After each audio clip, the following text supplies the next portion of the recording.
ಯತ್ನಾಳರು ಇಷ್ಟು ದಿವಸ ಹಿಂದುತ್ವ ಇಂಥ ವಿಚಾರಗಳಲ್ಲಿ ಬಹಳ ಅಬ್ಬರಿಸ್ತಾ ಇದ್ರು. ತಾನೊಬ್ಬ ಜನಪ್ರಿಯ ನಾಯಕನಾಗಿದ್ದುಕೊಂಡು ಉತ್ತರ ಕರ್ನಾಟಕ ಭಾಗದಲ್ಲಿ ಬಹಳಷ್ಟು ವಿಚಾರಗಳಿಗೆ ಸಂಬಂಧಪಟ್ಟ ಧ್ವನಿ ಎತ್ತಿದ್ದಾರೆ. ಇಲ್ಲ ಅಂತೇಳಿ ಅಲ್ಲ, ರೈತರ ಪರವಾದಂಥ ವಿಚಾರಗಳಿಗೆ ಧ್ವನಿ ಎತ್ತಿದ್ದಾರೆ.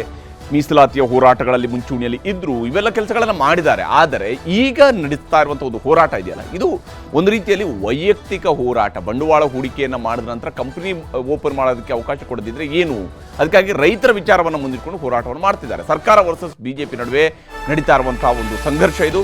ಶುಗರ್ ಫ್ಯಾಕ್ಟ್ರಿಗಾಗಿ ಯತ್ನಾಳ್ ಅವರು PCB ಎದುರುಗಡೆಗೆ ಕುಳಿತುಕೊಂಡು ಧರಣಿಯನ್ನು ಮಾಡ್ತಾ ಇದ್ದಾರೆ. ಪೊಲ್ಯೂಷನ್ ಕಂಟ್ರೋಲ್ ಬೋರ್ಡ್ ಎದುರುಗಡೆ ಒಂದು ಧರಣಿಯನ್ನು ಮಾಡ್ತಾ ಇದ್ದಾರೆ.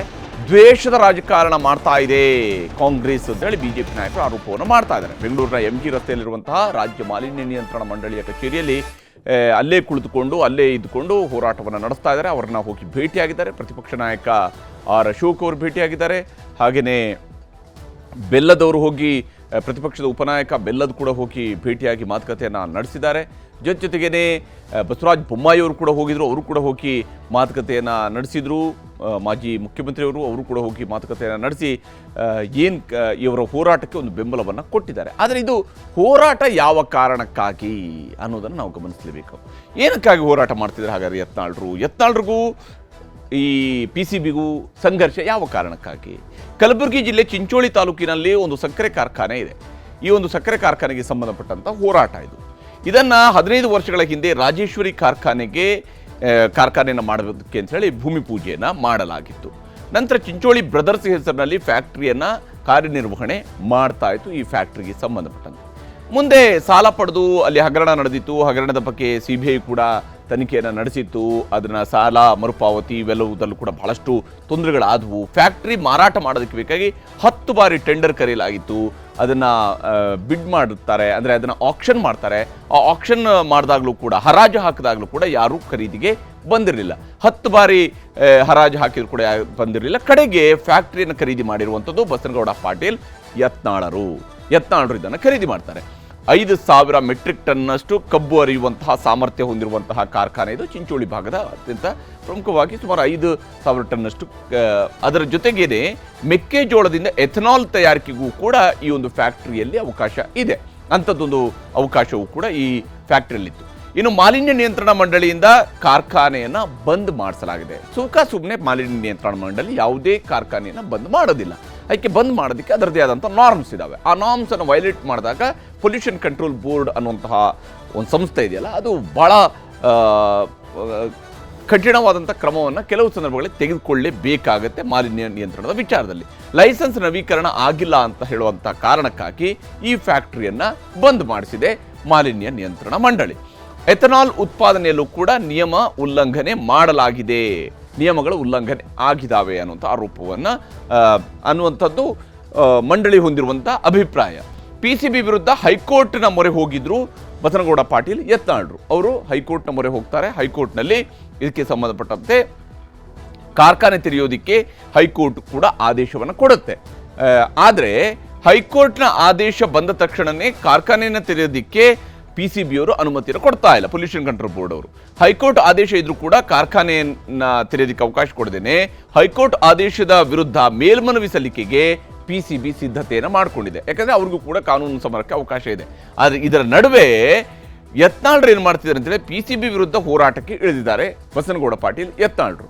ಇದು ಇಲ್ಲಿ ಹೋರಾಟವನ್ನು 2 ರೀತಿಯಲ್ಲಿ ಅವರು ಹೇಳ್ತಾರೆ. ಇದು ರೈತರಿಗೆ ಬೇಕಾಗಿ ನಡೆಸ್ತಾ ಇರುವಂಥ ಹೋರಾಟ ಅನ್ನುವಂಥ ಅವರು ಹೇಳ್ಕೊಳ್ತಾರೆ. ಆದರೆ ವಾಸ್ತವವಾಗಿ ಅವರು ಹೂಡಿಕೆಯನ್ನು ಮಾಡಿರೋದ್ರಿಂದಾಗಿ ಅವರ ಬಂಡವಾಳದ ವಿಚಾರವೂ ಕೂಡ ಇಲ್ಲಿ ಬಹಳ ಮುಖ್ಯವಾಗಿ ಇದ್ದೇ ಇದೆ. ಈ ಕಂಪನಿಯನ್ನು ಶುರು ಮಾಡಬೇಕು, ಮತ್ತೆ ಇದನ್ನು ಆರಂಭಿಸಬೇಕು ಅನ್ನೋಂಥ ನಿಟ್ಟಿನಲ್ಲಿ ಇದಕ್ಕೆ ಸಂಬಂಧಪಟ್ಟಂತೆ ಯತ್ನಾಳ್ರು ಮಾತನಾಡಿದ್ದಾರೆ. ಅವ್ರು ಏನು ಹೇಳಿದ್ದಾರೆ ಅನ್ನೋದು ನಿಮಗೆ ತೋರಿಸ್ತೀನಿ. ಬೋರ್ಡ್ನವರು ನಿರಂತರವಾಗಿ ನಮ್ಮ ಮೇಲೆ ನೋಟಿಸ್ ಕೊಡೋದು ತೊಂದರೆ ಮಾಡಿದ್ಮೇಲೆ ಮತ್ತೆ ಅವಾಗ ಹೈಕೋರ್ಟಿಗೆ ನಾವು ಹೋದ ಮೇಲೆ ಮಾರ್ಚ್ 3ಕ್ಕೆ ನಮಗೆ CFP ಕೊಡ್ಬೇಕಂತ ಹೈಕೋರ್ಟ್ ಆದೇಶ ಮಾಡಿ ಆ ಆದೇಶ ಅನ್ವಯ ನಮಗೆ CFP ಕೊಟ್ಟರು.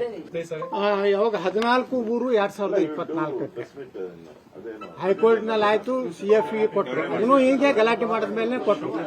ಮುಂದೆ ನಿರಂತರ ಮೀಟಿಂಗ್ಗಳಾಗ್ಯಾವ. ಸುಮಾರು 10 ಮೀಟಿಂಗ್ ಆಗ್ಯಾವ.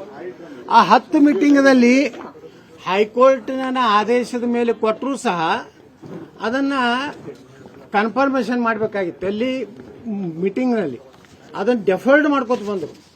ರೈತರ 10,000 ರೈತರದ್ದು ಭವಿಷ್ಯ ಪ್ರಶ್ನೆ ಐತಿ, ಸುಮಾರು 1,500 ಕಾರ್ಮಿಕರ ಭವಿಷ್ಯ ಪ್ರಶ್ನೆ ಐತಿ, ಸುಮಾರು 290 ಹಳ್ಳಿಗಳ ರೈತರ ಒಂದು ಜೀವನ ಮರಣ ಪ್ರಶ್ನೆ ಐತಿ. ಹೀಗೆ ಹೋರಾಟವನ್ನು ನಡೆಸ್ತಾ ಇದ್ದಾರೆ ಯತ್ನಾಳರು. ಸಹಜವಾಗಿದೆ, ಒಂದು ಫ್ಯಾಕ್ಟರಿ ಅವರು ಇನ್ವೆಸ್ಟ್ಮೆಂಟ್ ಮಾಡಿದ್ದಾರೆ ಅನ್ನೋ ಕಾರಣಕ್ಕೆ ಅವರು ಪ್ರೊಟೆಸ್ಟ್ ಮಾಡಬಾರ್ದು ಅಂತ ಹೇಳಿಲ್ಲ. ಅವರು ಒಬ್ಬ ಶಾಸಕರು ಕೂಡ ಇದ್ದಾರೆ. ಹಾಗೆಯೇ ಅವರ ಇನ್ವೆಸ್ಟ್ಮೆಂಟ್ ಒಂದು ಮುಖ್ಯ ಉದ್ದೇಶ ಇದೆ, ರೈತರಿಗೂ ಕೂಡ ಇದರಿಂದ ಅನುಕೂಲ ಆಗುತ್ತೆ. ಒಂದು ಕಂಪನಿಯನ್ನು, ಒಂದು ಕಾರ್ಖಾನೆಯನ್ನು ಆರಂಭಿಸಬೇಕು ಅಂತ ಹೇಳಿ ಸರ್ಕಾರಕ್ಕೆ ಪರವಾನಗಿಯನ್ನು ಕೊಟ್ಟ ನಂತರ ಅದನ್ನು ಆರಂಭಿಸಲೇಬೇಕು. ಅದಕ್ಕೆ ಬೇಕಾದಂಥ ಅವಕಾಶಗಳು ಮಾಡಿಕೊಡ್ಬೇಕಾಗತ್ತೆ. ಕಾನೂನು ತೊಡಕುಗಳಿದ್ದಾಗ ಅಥವಾ ಅಲ್ಲಿ ಫ್ಯಾಕ್ಟ್ರಿ ಕಡೆಯಿಂದ ತಪ್ಪುಗಳಿದ್ದಾಗ ಅದನ್ನು ಸರಿಪಡಿಸಬೇಕಾಗಿರುವಂಥದ್ದು ಫ್ಯಾಕ್ಟ್ರಿಗಳ ಜವಾಬ್ದಾರಿ ಇರುತ್ತೆ. ಅದನ್ನು ಕೇವಲ ಪೊಲ್ಯೂಷನ್ ಕಂಟ್ರೋಲ್ ಬೋರ್ಡ್ ಸುಮ್ಮನೆ ಕೂತ್ಕೊಂಡು ಅಬ್ಜೆಕ್ಷನ್ ಮಾಡ್ಕೊಂಡು ಕೂತ್ಕೊಳ್ಳೋದಕ್ಕೆ ಪೊಲ್ಯೂಷನ್ ಬೋರ್ಡ್ಗೂ ಕೂಡ ಆ ಅವಕಾಶಗಳು ಇಲ್ಲ ನಮ್ಮ ಕಾನೂನಿನ ಪ್ರಕಾರವಾಗಿ. ಮತ್ತು ಈ ವಿಚಾರಕ್ಕೆ ಸಂಬಂಧಪಟ್ಟಂತೆ ಯತ್ನಾಳರ ಬೆಂಬಲಕ್ಕೆ ಬಿಜೆಪಿಯ ನಾಯಕರು ಕೂಡ ನಿಂತಿದ್ದಾರೆ. ಅವರೆಲ್ಲ ಏನು ಆರೋಪವನ್ನು ಮಾಡ್ತಿದ್ದಾರೆ ಅನ್ನೋದು ನಿಮಗೆ ತೋರಿಸ್ತೀನಿ. 800 ಕೋಟಿ ರೂಪಾಯಿ ಬಂಡವಾಳವನ್ನು ಹೂಡಿ ಸಾವಿರಾರು ರೈತರಿಗೆ ಸಹಾಯ ಮಾಡುವಂಥದ್ದು, ನೂರಾರು ಕಾರ್ಮಿಕರಿಗೆ ಸಹಾಯ ಮಾಡುವಂಥ ಈ ಕಾರ್ಖಾನೆ ಕಲ್ಯಾಣ ಕರ್ನಾಟಕದಲ್ಲಿದೆ. ಅಷ್ಟಾದ್ರೂ ಕೂಡ ಕಲ್ಪನೆ ಸರ್ಕಾರಕ್ಕಿಲ್ಲ. ಆದ್ರಿಂದ ನಾನು ಇಷ್ಟ ಹೇಳಿ ಬಯಸ್ತೇನೆ, ಸರ್ಕಾರ ಎಚ್ಚೆತ್ಕೋಬೇಕು. ಕೂಡಲೇ ಅವರಿಗೆ CF ಅಂತ ಏನಿದೆ ಅದನ್ನು ಕೊಡಬೇಕು ಅಂತ ಆಗ್ರಹವನ್ನು ಮಾಡ್ತೇನೆ. ಇಲ್ಲಿದ್ರೆ ಒಂದು ದೊಡ್ಡ ಹೋರಾಟವನ್ನು ನಾವು ಮಾಡ್ತೀವಿ. ಪೊಲ್ಯೂಷನ್ ಕಂಟ್ರೋಲ್ ಬೋರ್ಡ್ಗೆ ಎಲ್ಲ ಅಧಿಕಾರ ಇದೆ. ಈ ಅಧಿಕಾರವನ್ನ ಚಲಾಯಿಸೋದು ಬಿಟ್ಟು ಎಲ್ಲ ಒಂದ್ ಕಡೆ ಸರ್ಕಾರದಲ್ಲಿ ದ್ವೇಷದ ರಾಜಕಾರಣವನ್ನ ಮಾಡ್ತಿರುವಂತ ಈ ಕಾಂಗ್ರೆಸ್ ಸರ್ಕಾರ ತಮ್ಮ ಸೇಡನ್ನ ಬಸವನಗೌಡ ಯತ್ನಾಳ್ ಅವರ ಮೇಲೆ ತೋರಿಸ್ಕೋತಿದ್ದಾರೆ. ಪಾಪ ಅವನು ಯಾವನ 8 ಅಡಿಯಲ್ಲಿ ಅಂಗಡಿಯಿಂದ ನೀರು ಹೋಗ್ತೈತಿ ಅಂತ ಅವನು ಬಂದ್ ಮಾಡಿದಾರೆ. ಅಂದ್ರೆ ಅರ್ಥ ಆಯ್ತಲ್ಲ, ಇಲ್ಲಿ ಬರಬೇಕಾದ್ರೆ ನೀವು ಪಂಚೆ ಉಟ್ಕೊಂಡು ಜುಬ್ಬ ಹಾಕೊಂಡು ಬಂದ್ರೆ ಇಲ್ಲಿ ಎಂಟ್ರಿ ಇಲ್ಲ. ಇಲ್ಲಿ ಕೋಟ್ ಹಾಕೊಂಡ್ಬರ್ಬೇಕು, ಟೈ ಇರಬೇಕು, ಶೂ ಇರಬೇಕು, ಸೂಟ್ ಕೇಸ್ ಇರಬೇಕು. ಅವ್ರಿಗೆ ಮಾತ್ರ ಇಲ್ಲಿ ಎಂಟ್ರಿ, ಬೇರೆಯವ್ರಿಗೆ ಇಲ್ಲೇನು ಎಂಟ್ರಿ ಇಲ್ಲ. ಇನ್ವೆಸ್ಟ್ ಕರ್ನಾಟಕ ಅಂತ ಹೇಳ್ತಾರೆ. ಇನ್ವೆಸ್ಟ್ ಕರ್ನಾಟಕ ಅಂತ ಹೊರ ರಾಜ್ಯಕ್ಕೂ ಹೋಗ್ತಾರೆ, ಹೊರದೇಶಕ್ಕೂ ಹೋಗ್ತಾರೆ. ಬನ್ನಿ ಕರ್ನಾಟಕಕ್ಕೆ ಇನ್ವೆಸ್ಟ್ ಮಾಡಿ ಅಂತ. ಕರ್ನಾಟಕದ ಒಬ್ಬ ಮಣ್ಣಿನ ಮಗ 800 ಕೋಟಿ ರೂಪಾಯಿ ಇನ್ವೆಸ್ಟ್ ಮಾಡಿ ಅವರಿಗೆ ಇನ್ವೆಸ್ಟ್ ಮಾಡಿದವರು ಈ ನಮೂನೆ ಕಿರುಕುಳ ಕೊಡ್ತಾ ಇದ್ದಾರೆ. ಹೀಗೆ ಬಿಜೆಪಿ ನಾಯಕರುಗಳೆಲ್ಲರೂ ಕೂಡ ಯತ್ನಾಳರ ಪರವಾಗಿ ನಿಂತಿರುವಂಥ ಒಂದು ಕುತೂಹಲವನ್ನು ಕೂಡ ಮೂಡಿಸಿ. ಯಾಕಂದರೆ ಯತ್ನಾಳರ ಅನೇಕ ವಿಚಾರಗಳಲ್ಲಿ ಇವರೆಲ್ಲರೂ ಕೂಡ ಸ್ವಲ್ಪ ಅಂತರವನ್ನೆಲ್ಲ ತೋರಿಸ್ಕೊಳ್ತಾ ಇದ್ದಾರೆ ಮೇಲ್ನೋಟಕ್ಕೆ. ಆದರೆ ಈ ವಿಚಾರದಲ್ಲಿ ಮಾತ್ರ ಎಲ್ಲರೂ ಕೂಡ ಯತ್ನಾಳರ ಪರವಾಗಿ ನಿಂತುಕೊಂಡು ಮಾತನಾಡಿದರೆ ಸರ್ಕಾರದ ವಿರುದ್ಧ ಒಂದಿಷ್ಟು ಆಕ್ರೋಶವನ್ನು ವ್ಯಕ್ತಪಡಿಸಿದ್ದಾರೆ. ಇದರ ನಡುವೆ ಪ್ರತಿಭಟನೆ ಮಾಡ್ತಾ ಇದ್ದಂತಹ ಶಾಸಕ ಯತ್ನಾಳ್ ಅವರಿಗೆ ಮುಖ್ಯಮಂತ್ರಿ ಸಿದ್ದರಾಮಯ್ಯ ಅವರು ಕೂಡ ಫೋನ್ ಮೂಲಕವಾಗಿ ಮಾತನಾಡಿದರೆ, ಕರೆ ಮಾಡಿ ಪ್ರತಿಭಟನೆಯನ್ನು ಕೈ ಬಿಡಬೇಕು ಅನ್ನುವಂತಹ ಮನವಿಯನ್ನು ಮಾಡಿದ್ದಾರೆ. ಏನಾದರೂ ಸಮಸ್ಯೆ ಇದ್ದರೆ ಕಾನೂನಾತ್ಮಕವಾಗಿ ಬಗೆಹರಿಸ್ತೀನಿ ಅನ್ನುವಂತಹ ಭರವಸೆಯನ್ನು ಮುಖ್ಯಮಂತ್ರಿ ಸಿದ್ದರಾಮಯ್ಯನವರು ನೀಡಿದ್ದಾರೆ. ಈ ಮಧ್ಯೆ ನಿಯಮ ಉಲ್ಲಂಘನೆ ಮಾಡಿದ್ದಕ್ಕೆ ದಂಡ ಹಾಕಲಾಗಿದೆ, ಯಾವುದೇ ದ್ವೇಷ ರಾಜಕಾರಣವನ್ನು ಮಾಡಿಲ್ಲ ಅನ್ನುವಂತಹ ಸ್ಪಷ್ಟನೆಯನ್ನು ಅರಣ್ಯ ಹಾಗೂ ಪರಿಸರ ಸಚಿವರಾಗಿರುವಂತಹ ಈಶ್ವರ್ ಖಂಡ್ರೆ ಅವರು ನೀಡಿದ್ದಾರೆ. ಇವತ್ತು ಮತ್ತೆ ಯಾಕೆ ಉಲ್ಲಂಘನೆ ಮಾಡಿದ್ರು ಅವರು ಎಲ್ಲರಿಗೆ ಅವ್ರು ಮಾಹಿತಿ ಕೊಡ್ತಾರಲ್ಲ, ಆ ಲಂಚದ ಬಗ್ಗೆ ಮಾಹಿತಿ ಕೊಡ್ಲಿ, ಪುರಾವೆಗಳಿದ್ರೆ ಹೇಳಿ, ತನಿಖೆಗೆ ಆದೇಶ ಮಾಡ್ತೇನೆ. ಇವತ್ತು ತನಿಖಾ ವರದಿ ಪ್ರಕಾರ ಕ್ರಮವನ್ನು ಕೈಗೊಳ್ತೀವಿ. ನಾವೇನು ಇಲ್ಲಿ ಯಾವುದೇ ರಾಜಕೀಯ ಇಲ್ಲ, ಯಾವುದೇ ದ್ವೇಷದ ರಾಜಕಾರಣ ಇಲ್ಲ, ಸೇಡಿನ ರಾಜಕಾರಣ ಇಲ್ಲ. ಅವ್ರೇನ್ ತಿಳ್ಕೊತಾರೋ ಗೊತ್ತಿಲ್ಲ. ಅವರು ಕಾನೂನುಬದ್ಧವಾಗಿ ನಡೀಲಿ.